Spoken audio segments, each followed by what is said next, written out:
अभी अविनाश ट्रेस में आकर स्मोकिंग करने ही वाला था। तभी उसी वक्त उसके मोबाइल पे रिंग बजने लगती है और उसका मित्र कहता है, Avinash congratulation, you got a promotion man. और तभी अविनाश इतना खुश हो जाता है कि स्मोकिंग करना उस वक्त के लिए भूल जाता है। इस तरह के दृश्य का आपने अनुभव किया होगा या फिर कहीं पे जरूर देखा होगा।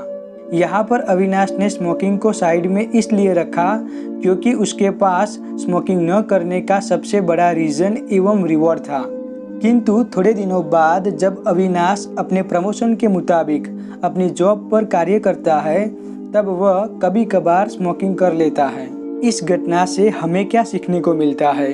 पहली बात, अगर हमें बैड हैबिट्स के सामने कोई अच्छा रीजन मिलता है तो हम बैड हैबिट्स को ब्रेक कर सकते हैं। दूसरी बात, अगर वही रीज़न को हम सीरियसली नहीं लेते तो फिर बैड हैबिट्स हमारी लाइफ में वापस आ जाती है। लेकिन अविनाश के साथ ऐसा क्यों हुआ? क्योंकि जिस प्रमोशन की खबर से अविनाश एक्साइटेड होकर स्मोकिंग करना भूल जाता है, वह एक मोटिवेशनल बूस्टर था। क्योंकि प्रमोशन के बाद अब अविनाश फिर से जब भी स्ट्रेस में होता है तब स्मोकिंग करने लगता है। और हमारे साथ भी ऐसा होता रहता है क्योंकि हम भी किसी ना किसी बैड हैबिट्स का शिकार है। और इसलिए जब भी हम कोई मोटिवेशनल बात सुनते, देखते या फिर पढ़ते हैं तो हम भी अविनाश की तरह एक्साइटेड और आवेग में आकर मोटिवेशनल बूस्टर की वजह से बैड हैबिट्स को दूर करने का प्रयत्न करते हैं। लेकिन कुछ दिनों के बाद हमने जहाँ से शुरू किया था वहीं पर आकर थम जाते हैं और फिर से बैड हैबिट्स की साइकिल चलने लगती है।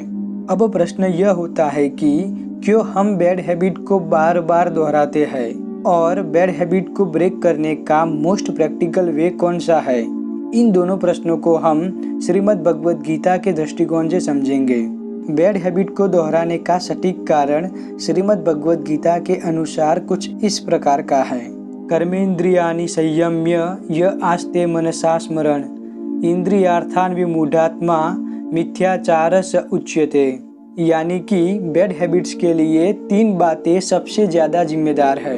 पहली, कर्मेंद्रिय यानी हमारी इंद्रिया, जिसमें 5 बातें आती है: देखना, सुनना, स्मेल, टच एंड टेस्ट। दूसरी, मनसा यानी हमारा मन, जिसको गुड एवं बैड हैबिट्स के बीच क्या अंतर है वह मालूम नहीं होता। तीसरी, मूढ़ात्मा यानी मूर्ख व्यक्ति।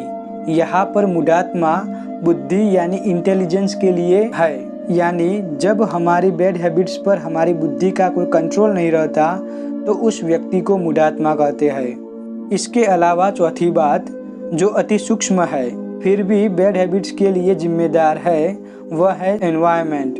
अब इन सभी बातों को मिलाकर हम किस तरह से बैड हैबिट को बार बार दोहराते हैं वह देखते हैं। सबसे पहले एनवायरनमेंट, जिसमें हमारे आसपास का वातावरण आता है, जिसको हमारी कर्मेंद्रियां महसूस करती है और हमारी इंद्रियां जो भी बात देखती, सुनती और सूंघती है वही बात हमारे मन के पास जाती है।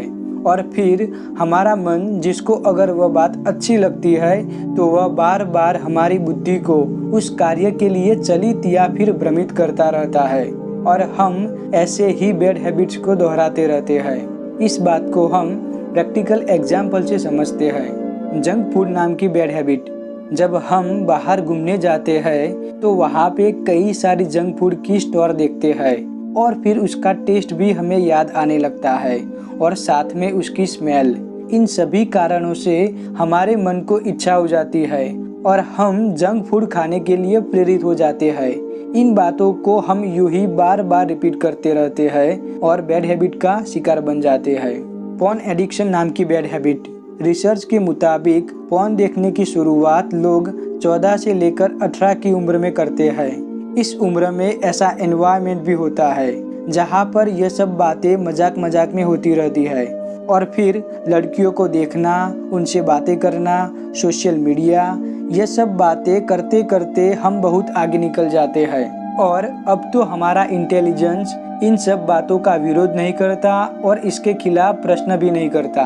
अब तो यह बात इतनी आगे निकल जाती है कि जब हम अकेले होते हैं या फिर सोशल मीडिया में ऐसी कोई बात देखते हैं तब हम उत्तेजित होकर पोर्न साइट पर चले जाते हैं और डैश डैश डैश ऐसे बार बार करने से हम पोर्न एडिक्शन नाम की बैड हैबिट का शिकार बन जाते हैं। ऐसे ही स्मोकिंग करना, जिसके बारे में हमने लास्ट एपिसोड में बात की थी, नाखून चबाना, ज़्यादा टीवी देखना, सोशल मीडिया पर एंगेज रहना, ऐसी कई सारी बैड हैबिट्स है जिनको हम वातावरण, इंद्रियां और मन के इस चक्र में जितना ज़्यादा रिपीट करते हैं उतनी ही ज़्यादा हमको इच्छा होती है। और सबसे चौंका देने वाली बात यह है कि यह सब बातें हमारे इंटेलिजेंस को मालूम नहीं होती। अगर आप यह वीडियो अभी तक देख रहे हो तो इसका मतलब आपके इंटेलिजेंस को कहीं ना कहीं यह मालूम है कि आप बैड हैबिट कर रहे हो और उससे आपको नुकसान भी हो रहा है। अब सबसे ज़रूरी बात, इस बैड हैबिट्स को किस तरह से तोड़ा जाए। How to break bad habits. Bad habit को तोड़ने के लिए हमको सबसे बड़ी मदद हमारा इंटेलिजेंस, हमारी बुद्धि शक्ति करती है, यानी कि the motivation with in you. आपको ही अपनी समझदारी से सोच विचार करके अपनी बैड हैबिट को ब्रेक करना होगा। इसके लिए 4 practical way and 4 practical tips है जिसकी वजह से हम बैड हैबिट्स को इजीली ब्रेक कर सकते हैं, जिसको हम आने वाले नेक्स्ट एपिसोड में देखेंगे। इसलिए दोस्तों, मेरा आपको सजेशन है कि इस चैनल को ज़रूर सब्सक्राइब करें ताकि सफलता की इस रेस में हम साथ में दौड़ सके। धन्यवाद। स्वस्थ रहो, मस्त रहो, हंसते रहो।